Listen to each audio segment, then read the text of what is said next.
Sangwa ikaze mu kiganiro Le Héros du Gospel tubazaniye uno mugoroba izina riremereye cyane muri gospel yo ku mugabane wa Afrika.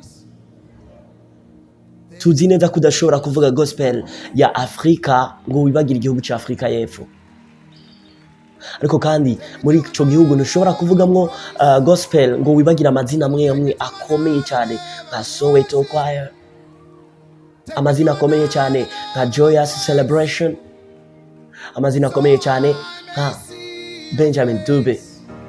Uno mugoroba tuje kurabira hamwe umutama akomeye yahereye mu ivugabutumwa abandaniza mu bikorwa vya musique.